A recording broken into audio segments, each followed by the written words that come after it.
Buenas tardes, esto es Piensa Prensa y hoy estamos en una entrevista muy especial junto al reconocido Gabriel Salazar, historiador, Premio Nacional de Historia, pero además reconocido en su ámbito pedagógico en el trabajo civil. Se ha dedicado por años a trabajar con sindicatos y los territorios, tratando de levantar lo que se conoce como soberanía.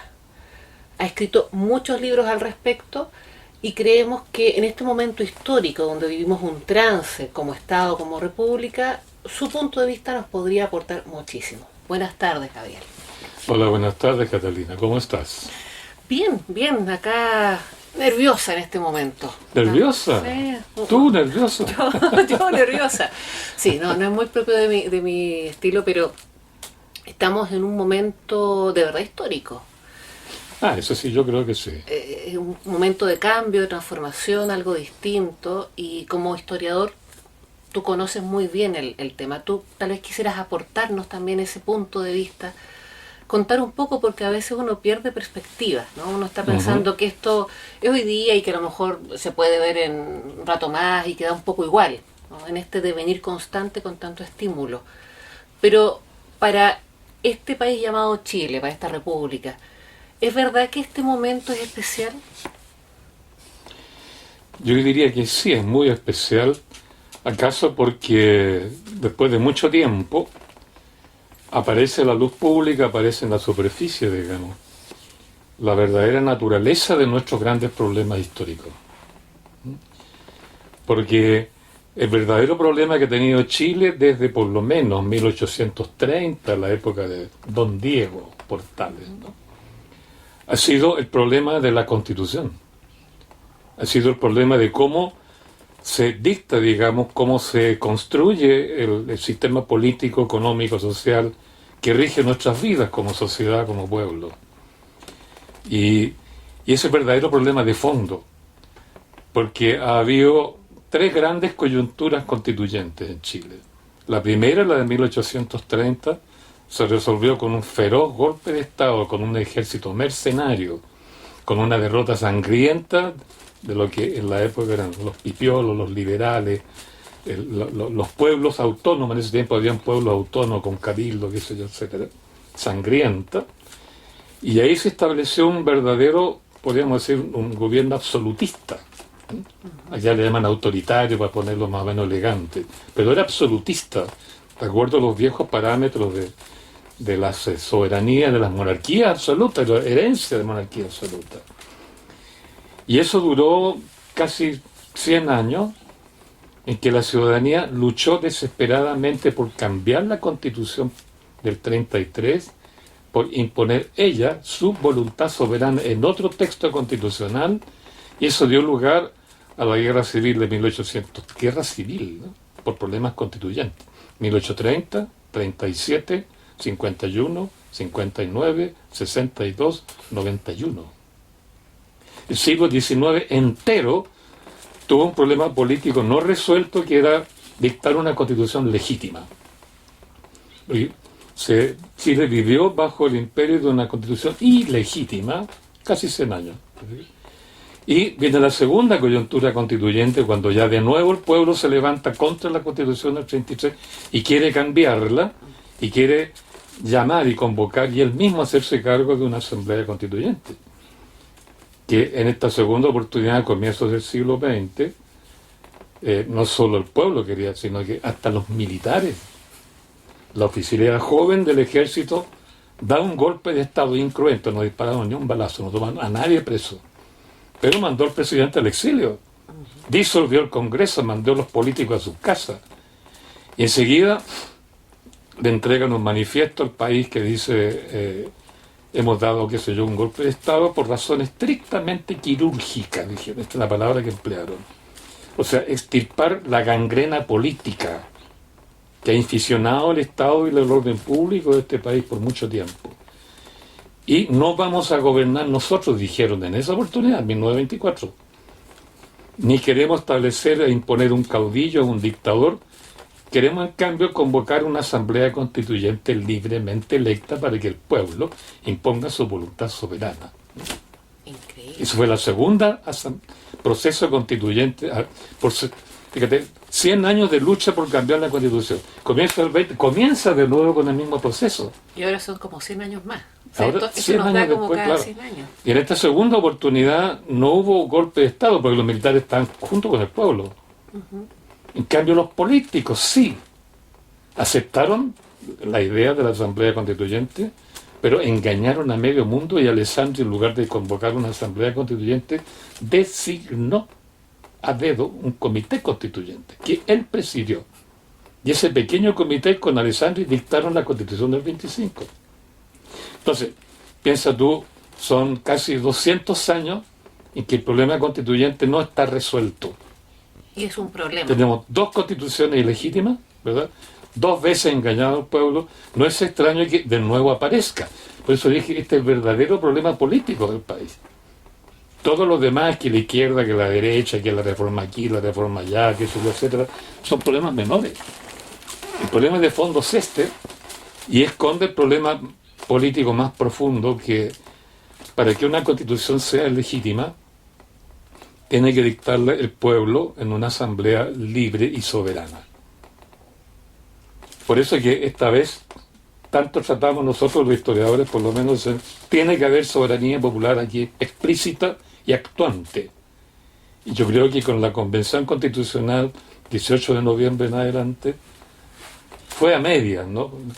En rigor, esta Convención Constitucional no fue una asamblea constituyente pura, limpia, libre y legítima. Fue a medias. Yo la llamo ahí un pacto incestuoso entre la soberanía popular y la clase política. Y en eso estamos. Yo creo que por eso este proceso es especialmente significativo, por lo que dije, de que estos procesos tienen que ver con la Constitución de fondo. Y ese es el verdadero problema político que hay que resolver. Y ahora estamos con que esta convención fue a medias legítima, a medias ilegítima, pero es, como decía el Mapu en otras épocas,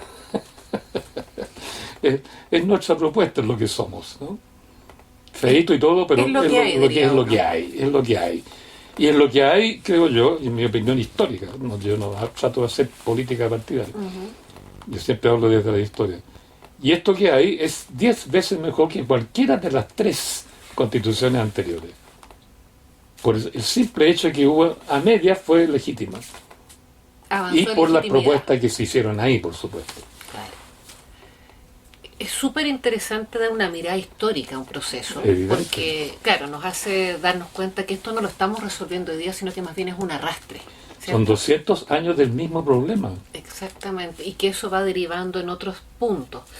Hay un elemento que tú colocas sobre la mesa y que yo creo que también se ha manoseado tanto que se pierde un poco. Yo recuerdo hace unos años atrás haber leído un libro tuyo y lo interesante que era capturar el concepto de la soberanía. Entonces me gustaría que pudieras contarnos un poco para que también la gente entienda a qué le llamamos ganar soberanía, hacer soberanía en un proceso como este. Bueno, yo creo que ahí está el problema político aún más profundo. Porque lo que hablábamos era de la asamblea constitucional, digamos, constituyente, que permite que el pueblo exprese su voluntad en un texto constitucional. Pero el problema aún es más profundo, porque tiene que ver con nosotros. Nosotros somos los soberanos. Tenemos que sentirnos soberanos, tener conciencia de soberanía, actuar soberanamente. Pero llevamos 200 años, desde 1830, no actuando soberanamente, porque hemos estado 200 años eligiendo presidentes, senadores, diputados, intendentes, gobernadores, alcaldes, regidores, concejales, lo que tú quieras, sin mandato. Estamos eligiendo gente que nos ofrece cosas, nos hace promesas. Yo no digo, bueno, esta promesa, elígense promesas, que no es lo mismo que elegir a alguien para ejecutar un mandato soberano. Y en 200 años hemos estado eligiendo miles de representantes hasta formar una clase política, un gremio de representantes, sin mandato nuestro. Por eso es que nos hemos convertido de pueblo soberano en pueblo peticionista. Un pueblo que dice, estos son mis derechos. En lugar de decir, el pueblo soberano, este es mi poder, y usted, señor, es mi representante, y si usted no ejecuta mi mandato, revoco su cargo, lo enjuicio y lo acuso y lo castigo si es necesario, por traición a la soberanía. Nada de eso hemos hecho en 200 años. Por eso que en lugar de ser pueblo soberano hemos sido masa. Masa en la calle, masa marchando, masa desfilando, masa aplaudiendo, masa tirando piedras. Pero no masa deliberando para establecer mandatos soberanos. Entonces, nosotros nos hemos degradado, nos han degradado. La clase política. Nos han degradado. Entonces, lo más interesante encuentro yo que está ocurriendo en este periodo histórico que estamos viviendo, que para mí es la segunda gran oportunidad, es que la ciudadanía está abandonando su condición de masa en la calle para asumir sus sentidos de soberanía deliberando, ¿ah?, en conversatorios, en asambleas, en cabildos, como lo está haciendo ahora mismo. Es súper potente la imagen de cambiar nuestra posición en el juego, ¿no? Exactamente. Y ahí a lo mejor radica la importancia histórica de que podamos por fin pegarnos el salto y crecer de alguna manera. Exacto, yo creo que porque tenemos aquí dos datos importantes. Uno, desde hace más o menos 20 años, yo he venido siguiendo los resultados que entregan las agencias que hacen encuestas públicas. No una, sino que hay un montón haciendo siempre estas encuestas. Desde el año 1991, primer año de gobierno de la Concertación con Patricio Bergüen, se hizo la primera gran encuesta, que la hizo el PNUD, Programa Naciones Unidas para el Desarrollo. Y la preguntita que hizo, entre otras, siempre hacen varias preguntas, pero hay una que es la clave, ¿se siente usted interpretado? ¿Confía usted en la clase política? ¿Confía en el sistema político regido por políticos? Y la respuesta desde el año 1991, el 57% de los chilenos dijeron no creo, no confío, no me gusta. ¿Ah? El 91, gobierno de Erwin. Yo le he seguido la pista todos los años por año, tengo registro, la curva, qué sé yo. Y este año, julio, 10 de julio, encuesta CEP. La encuesta del CEP de ese año, desde julio, del 10 de julio de este año, dice que el 96% de los chilenos no creen en los políticos, no les gusta, no quiere, no tienen prestigio para él, no los representan. Antes de ayer, el CEP de nuevo sacó otra encuesta que le preguntaron a los mapuches, una serie de cuestiones que tienen que ver con el 4 de septiembre. Pero les hizo la preguntita, ¿confía usted en la...? 96% de los consultados dijeron no quiero, no me gusta, etcétera. O sea, estamos viviendo, desde el 91 hasta el día de hoy, un proceso increciendo de rechazo a nuestros representantes políticos. Rechazo a la clase política. Llegó al final. Del orden del 96, 92, 98, se ha ido fluctuando. De rechazo. Y desde el 2014 se mantiene sobre el 90. ¿No? ¿Qué significa eso? Que la ciudadanía ya no está confiando en sus representantes, que estamos dejando de ser masa, que estamos asumiéndonos como ciudadanos deliberantes y por tanto a punto de ser soberanos. Yo, por decirte, la semana pasada nomás estuve en un cabildo en Renca, con pobladores, trabajadores, qué sé yo, bien popularito. Después estuve 3 días en Calama, con el sindicato número 3 de Chuquicamata. Y ese sindicato es bien especial, porque nunca en su vida, llevan 24 años de existencia, es el más grande de Chuquicamata, de las minas de allá, y no había hecho nunca una jornada de reflexión. La primera que hacen. La estrategia que han seguido la empresa Codelco y los políticos es que cada vez más los trabajadores de Chuqui, en todas las minas cercanas, ya no son de Calama. Vienen de todo Chile. Entonces no son calameños. Y Por supuesto, trabajan 7 por 7, 7 días trabajan, 7 días están donde sea, en Santiago, donde quiera que vengan. Y les pagan hasta hoteles para que se queden esos 7 días en Santiago, donde sea, quiera que sea. Están llenos de beneficios y de bonos y qué sé yo. Hicieron un recuento ellos, porque como no se reunían tanto tiempo, un recuento que yo los vi, nos lo estaban mostrando ahí, qué sé yo, en la pantalla, la cantidad de beneficios que tienen, ¿no? Entonces, claro, el problema de la soberanía no les toca por ningún lado. Yo les dije, usted es un sindicato el más poderoso de Chile en términos de bolsillo, ¿ah? Y el lugar estratégico que ocupan en la economía chilena, y los otros sindicatos y toda la clase trabajadora no jugó ningún rol en la Convención Constitucional. No había ni un trabajador. Y el único que había era profesor. Me consta, yo estuve con él. Quedaron medio descolocados con lo que les dije. Pero era real.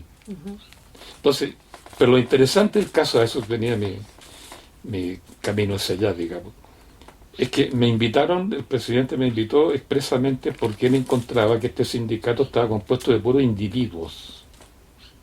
No había entre ellos ni conocimiento ni solidaridad, no había sentido colectivo.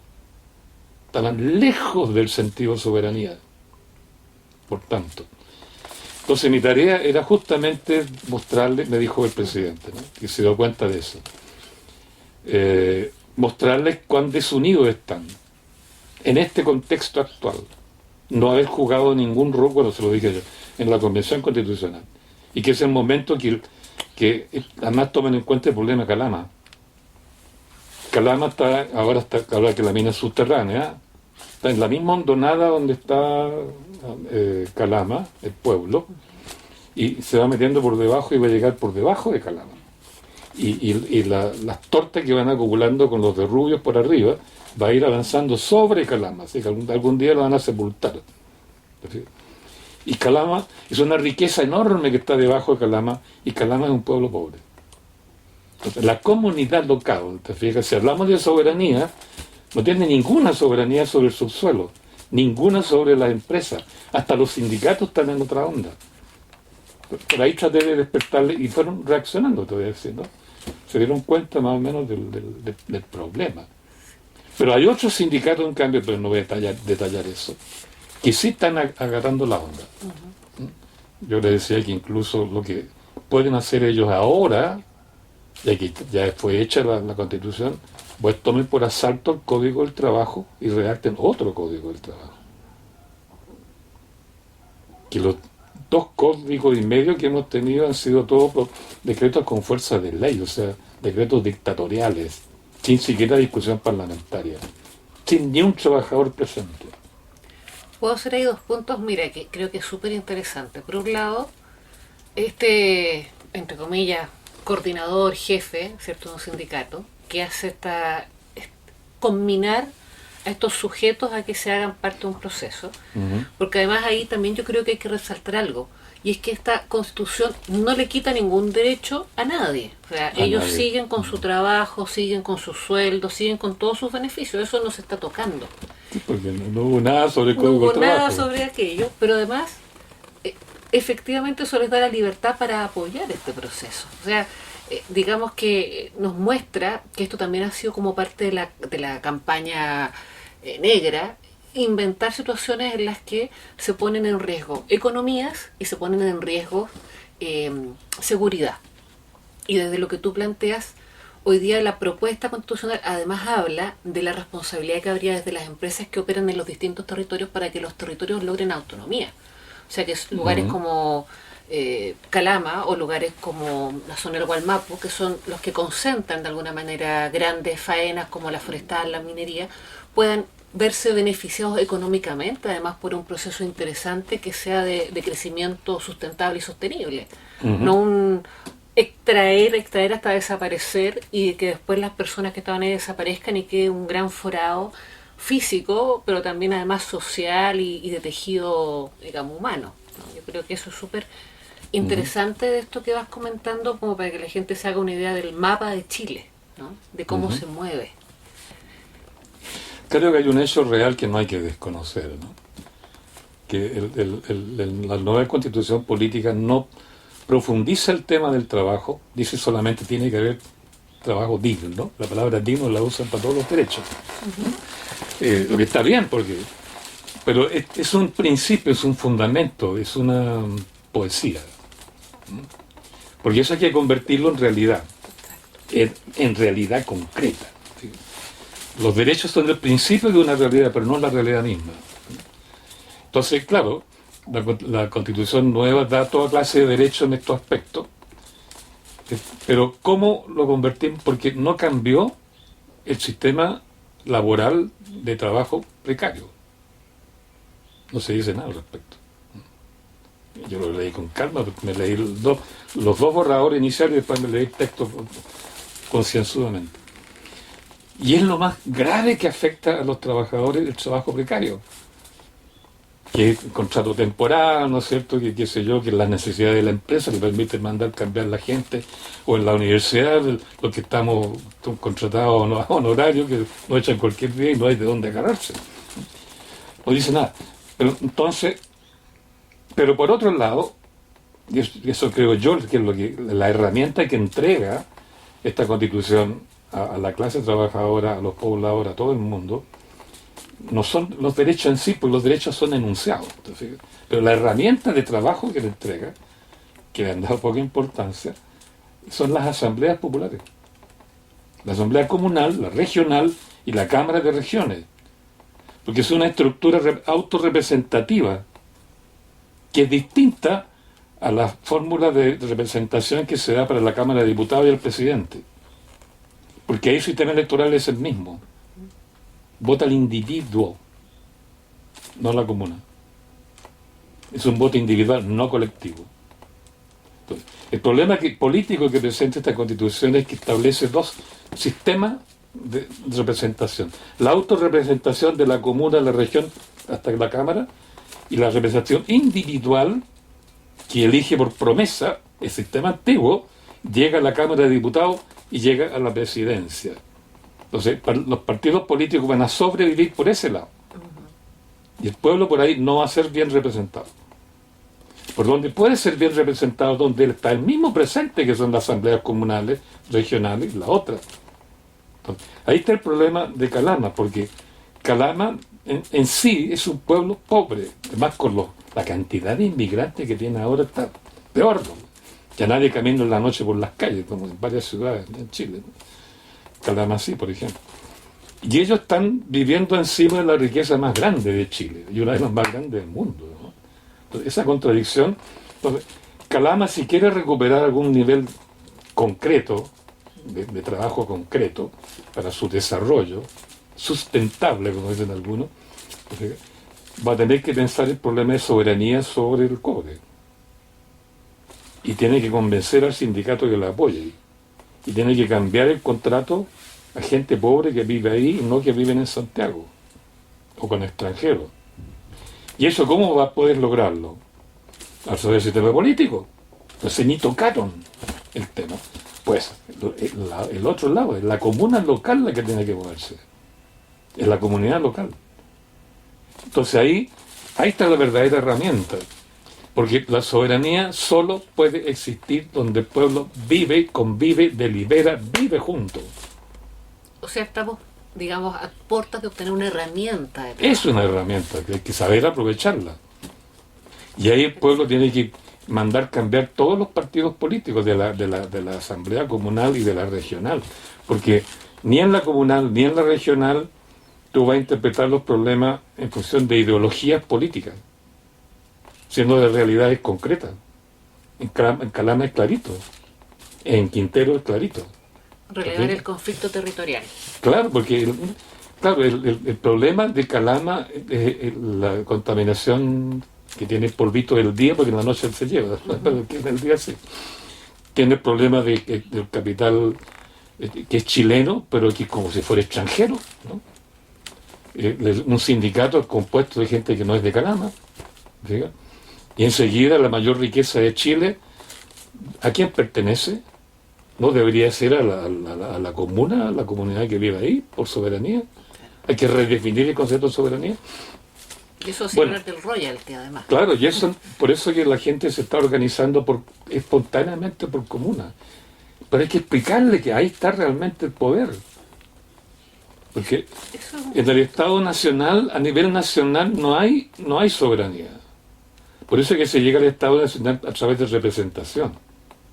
La soberanía es local. Siempre es local. Porque ahí todos participan, desde el niño hasta la viejita, pasando por todos los adultos. eso es un elemento interesante. O sea, cuando hablamos de soberanía, cuando hablamos de territorio, cuando hablamos de la posibilidad de desarrollo local real, con esta propuesta constituyente estamos efectivamente teniendo una herramienta que nos permitiría Exacto, lograrlo. es una tremenda herramienta. ¿Ah? Cosa que no existe hasta este momento. Gabriel, si tú tuvieras que elegir un artículo, de todos, ¿no? Uno que sientes que hace que valga la pena el escrito y la propuesta en completo, ¿cuál sería? No, yo vería más que le diría un capítulo más bien, que tiene que ver con la organización del Estado, que es un Estado social regionalista. O sea, descentraliza el Estado.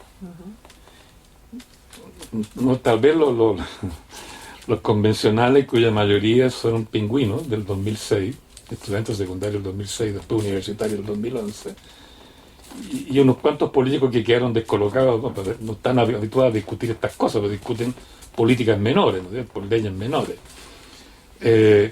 Yo creo que no tenían muy claro el asunto de la soberanía. De hecho, en los conceptos iniciales no está muy claro tampoco. Lo único que dice es que la soberanía es del pueblo, pero no explicita eso. Porque hay un problema de fondo acá. La soberanía es una voluntad colectiva. Eso hay que tenerlo clarito. El voto que hacemos nosotros no es voluntad colectiva. Por tanto, no es soberanía. Es el voto de un individuo. Y por tanto, el voto individual es una manera de dejar de lado la soberanía. De camuflar, olvidarla o usurparla, que es peor todavía. El voto individual, que además es secreto, a fortiori. O sea, tú no deliberas. No deliberas, por pincada, por lo que sea, tú botas tu rayita en una cámara secreta, oscura, que nadie te vea, que eso es ridículo. Entonces, la voluntad es una voluntad colectiva, lo que significa que tienen que enfrentarse cara a cara, dialogar, conversar, deliberar, tomar acuerdos, y de ahí surge la voluntad colectiva. Y eso naturalmente se da en una comunidad viviente, conviviente, en un pueblo, en una comuna. La historia republicana tiene que ver, la red pública, y pública tiene que ver con pueblo, y pueblo tiene que ver con poblamiento, con vecindario, con gente que se ve, conoce, conversa, y cuyos problemas son identificables. Piensa tú, Freirina con el olor a chancho, o Quintero, ¿no? Es clarito el tema.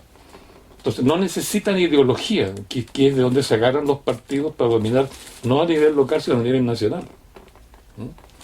Entonces por eso es que hay que meterse en la cabeza la idea de que la soberanía solo es real, no un concepto abstracto y vacío, en la comunidad local.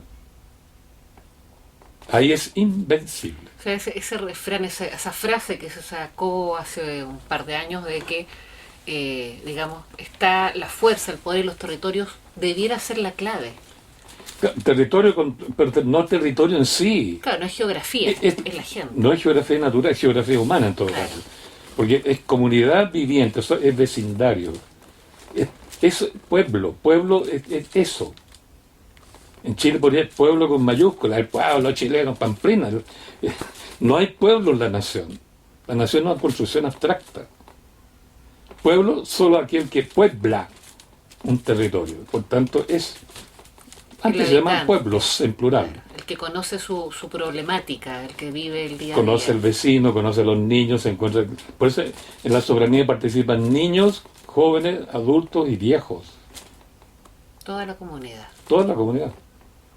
Porque en la práctica tú ves, yo estudié a fondo las rebeliones, digamos, de las asambleas locales de Freirina, de Aysén, de Punta Arenas, de Calama cuando hubo, de Chiloé más tarde, estaba siguiendo la lista a otras menores que han ido después, y tú te fijas allí, yo estuve en Punta Arenas, estuve en Aysén, estuve en Calama, estuve en Chiloé,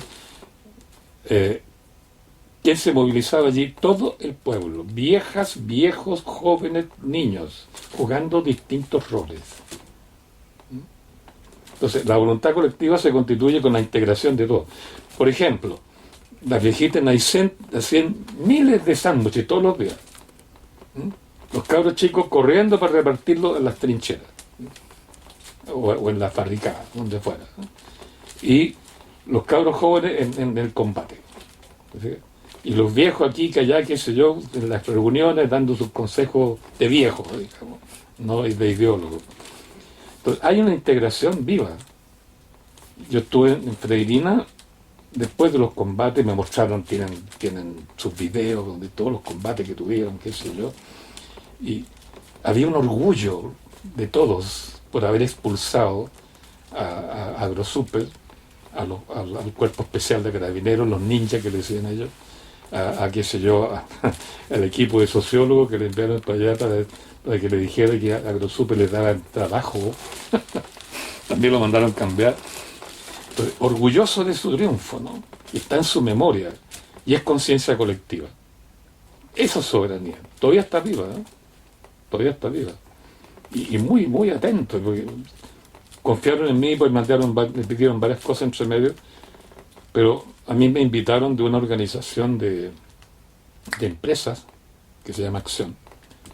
Me invitaron a participar en su asamblea porque ellos se organizaron precisamente para desarrollar una política de cómo enfrentar a las asambleas locales, a las comunidades locales que se están revelando.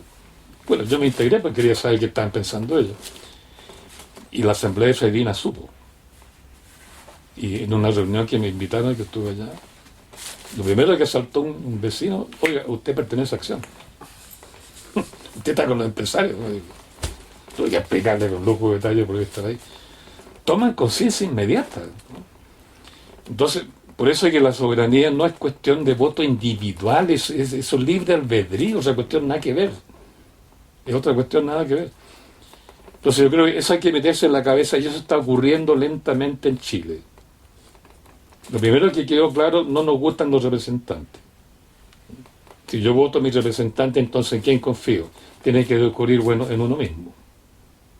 Y tiene que ocurrir después que uno mismo solo no es nada, tiene que actuar colectivamente. Y es un aprendizaje, y es un aprendizaje lento. Eso yo lo he venido estudiando, fíjate, y me doy cuenta de que este proceso partió a fines de junio del año 72, después del Tancazo, cuando el pueblo salió a las calles, desfilamos frente a la Moneda, compañero presidente: el pueblo te protege. Es como si el pueblo ruso hubiera salido y le hubiera gritado a Lenin: oiga, Lenin, el pueblo lo protege, usted no es un dios. Aquí está el dios. De ahí surge el poder popular después, que pasando por distintas etapas y qué sé yo, subiendo, bajando, metiéndose en el subterráneo, reaparece el 2001 con el mochilazo de los cabros, y sigue, y llegamos a lo que estamos ahora. Es un proceso largo, fíjate, de 50 años, y todavía no maduramos. Y si uno mira con más perspectiva de 200 años, en realidad de algo que todavía no está listo. Estamos resucitando. Sí, porque fueron 200 años de sepultura, nos convirtieron en masa. ¿Qué significa masa? Imagínate, una gelatina. Gabriel, para cerrar, mira, a esta cámara, por favor, te pedimos que tú mandes un mensaje a esta ciudadanía, a este pueblo, que pueda ser potente, ¿no? Algo como que te gustaría que la gente oyera y que dijera: eso a mí me hace pensar. Bueno, yo soy historiador, en primer, segundo y tercer lugar, porque estudiar la historia es estudiar la realidad, y estudiar la historia en su movimiento, no en función de fecha o de etapas clásicas, ¿sí? Permite conocer la naturaleza profunda de nuestra propia realidad y de nosotros mismos.